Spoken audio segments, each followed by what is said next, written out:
கருவேப்பிலை தொகையல். இந்த கருவேப்பிலை தொகையல் கொஞ்சம் வித்தியாசமாக பண்ணலாமே அப்படின்னு பண்ணி பார்த்தேன். ரொம்ப நல்லா வந்தது. அதுதான் இன்றைக்கி உங்களோட ஷேர் பண்ணிக்கிறேன். முதல்ல அதுக்கு என்னென்ன தேவைன்னு பார்த்துருவோம். அதுக்கப்புறம் எப்படி பண்ணுறதுன்னு பார்க்கலாம். கருவேப்பிலை தொகையல் செய்ய தேவையான பொருட்கள்: கருவேப்பிலை 1 கப், காய்ந்த மிளகாய் 5, உளுந்து 2 டேபிள் ஸ்பூன், பூண்டு 4 அல்லது 5 பற்கள், சின்ன வெங்காயம் 5 அல்லது 6, பெருங்காயம் ஒரு சிறு துண்டு, புளி சிறிய நெல்லிக்காய் அளவு, உப்பு ருசிக்கேற்ப, எண்ணெய் 2 டேபிள் ஸ்பூன். இப்போ இந்த கருவேப்பிலை துவையலுக்கு தேவையானதெல்லாம் பார்த்தோம் இல்லையா? யூஸ்வலாக கருவேப்பிலை துவையல் தேங்காய் அதெல்லாம் சேர்த்து பண்ணுவோம். பட் நான் இதில் தேங்காய்லாம் சேர்க்கலை. கொஞ்சம் வெங்காயமும் பூண்டும் சேர்த்துக்கிறேன். நான் எப்பவும் சொல்கிற மாதிரி பூண்டு பிரியப்பட்டால் சேர்த்துக்கோங்க, அல்லது அதை அவாய்ட் பண்ணிடலாம். இப்போ ஒரு பேன் அடுப்பில் காய வச்சுருக்கேன். இதில் கொஞ்சம் எண்ணெய் ஊற்றிட்டு, இப்போ இந்த எண்ணெய் ஊற்றிருக்கேன், அது காயட்டும். இதுக்கு இடையில இந்த கருவேப்பிலை வந்து யூஸ்வலாக நம்ம கழுவிட்டு அதுக்கப்புறமா அதை வந்து லேசாக நல்லா வடிய விட்டு தண்ணியெல்லாம் வடிய விட்டுட்டு இதை வதக்கிறதுக்கெலாம் போடுவோம். பொடிக்கெல்லாம் பார்த்திங்கன்னா ஒரு துணியை விரித்து ஆற விட்டுட்டு அதுக்கப்புறமா தான் நம்ம அந்த பொடிக்கு வறுக்கிறதெல்லாம் வறுப்போம். பட் அந்த ஆறுறதுக்கான நேரம் அதிகமாகும். ஏன்னா நம்ம எவ்வளோ நேரம் துணியில் காயப்படுவோம்.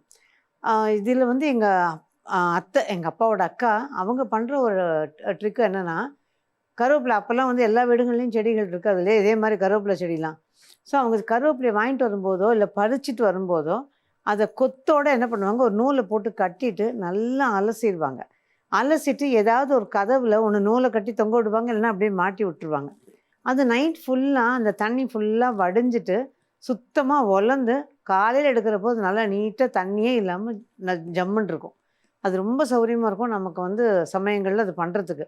ஸோ நைட்டு நம்ம பண்ணிவிட்டு காலைல படுத்துட்டு அதுக்கப்புறமா எடுத்து உருவிட்டு நம்ம பண்ணோம் அப்படின்னா அதில் எந்த தண்ணி இருக்காது. அந்த தண்ணி இல்லாததுனால நமக்கு நல்லாவே ஈஸியாக வறுபட்டுரும். ஸோ அது ஒரு சின்ன நேக்காகவும் பண்ணுவாங்க அவங்க.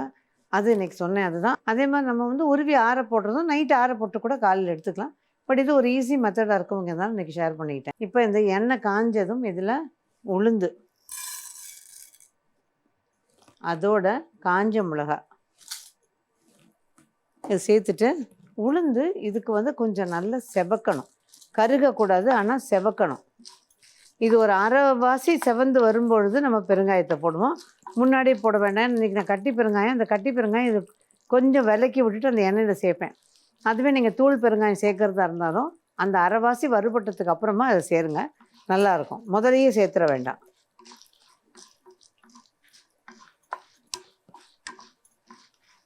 இந்த நேரம் லேசாக மாறி வரும். ஆக்சுவலாக அந்த சமையலில் பெரியவங்க கிட்டேருந்து சில நுணுக்கங்களை கற்றுக்கும் போது தான் அதனோட மதிப்பு நமக்கு தெரியுது. ஸோ இதெல்லாம் இப்படிலாம் பண்ணியிருக்காங்க, இவ்வளோ ஈஸி அப்படின்னு. இப்போ பாருங்கள், லேசாக நேரம் மாற ஆரம்பிச்சிருக்கு. இந்த நேரத்தில் நம்ம எடுத்து வச்சுருக்க பெருங்காயத்தை சேர்த்துடலாம். சின்ன துண்டு பெருங்காயம். இப்போ நீங்கள் வறுக்கும்போது அப்படியே நல்லா இதுவாக வறுபடும். அவ்வளோதான். நல்ல பெருங்காய மணத்தோடு வறுபடுது. இந்த நல்லா வறுபட்டிருக்கு, அதே சமயம் கருகலை. நல்லா இன்னும் கொஞ்சம் ஒரு துளி நிறம் மாறுற வரைக்கும் நம்ம வெயிட் பண்ணலாம். இப்போ பார்த்திங்கன்னா தெரியும். இது நான் வந்து கரகரன்னு அரைக்க மாட்டேன், ஓரளவுக்கு நல்லா நைஸாகவே அரைச்சிடுவேன். இப்போ இதில் கருவேப்பிலை சேர்த்துடலாம்.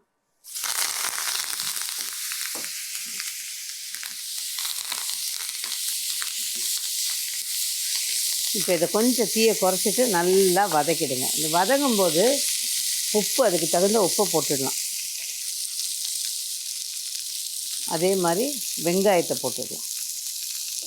இந்த வெங்காயத்தை ஈஸியாக இருக்கணும்னு நான் கட் பண்ணி வச்சுருந்தேன். பூண்டு சட்டுன்னு வதங்கிடும், பூண்டையும் போட்டுட்டேன். இப்போ இது எல்லாம் சேர்ந்து நல்லா வறுபடணும்.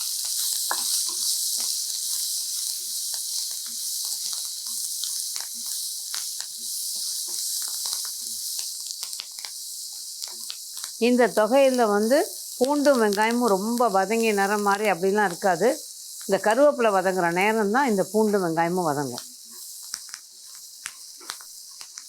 இது வதங்கிட்டு இருக்கும்போதே புளி, அந்த கோதுன்னு சொல்லுவாங்கள்ல, அந்த நாரெல்லாம் இல்லாமல் அப்படியே பிச்சு போட்டுடலாம். இந்த பாருங்க, அந்த நாரெலாம் இல்லாமல் எடுத்துக்கோங்க.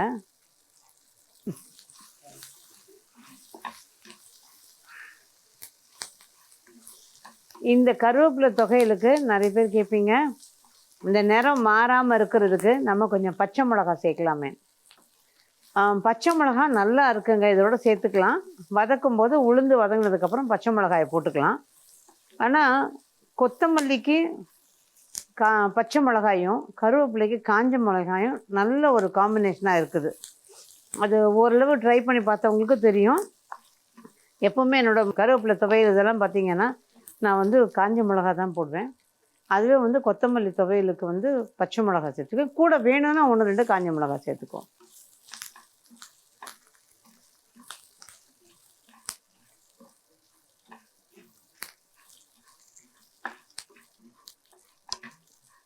இது தண்ணி ஊற்றி தான் நம்ம அரைக்க போகிறோம்.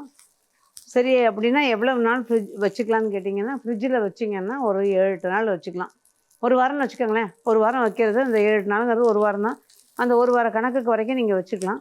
ஆனால் வேணுங்கிற போது கொஞ்சம் கொஞ்சமாக எடுத்துகிட்டு அப்படியே வைக்கணும். நம்ம எடுத்து வெளில வச்சுட்டு மாற்றி வைக்கக்கூடாது. அப்போ இது வீணாக போகிறதுக்கான வாய்ப்பு அதிகம்.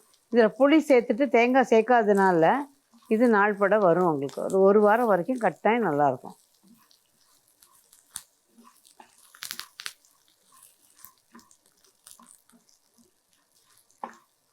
அவ்வளோதான். இப்போ இதை அடுப்பு ஆஃப் பண்ணிடுவோம். ஓரளவுக்கு அந்த சத்தம்லாம் அடங்கிருச்சு பாருங்கள். இந்த படப்படன்னு புரிஞ்சு அதுக்கப்புறம் சலசலன்னு இருந்துட்டு சத்தம் அது இல்லை. இப்போ அடுப்பு ஆஃப் பண்ணிடலாம். இப்போ இதை அடுப்பு ஆஃப் பண்ணிட்டேன். இப்போ இதை வந்து நல்லா ஆற விட்டுட்டு கொஞ்சமாக தண்ணி விட்டு நல்ல தண்ணி விட்டு நல்லா நைஸாக அரைச்சிடணும். அதுக்கப்புறம் அரைச்சிட்டு பார்க்கலாம்.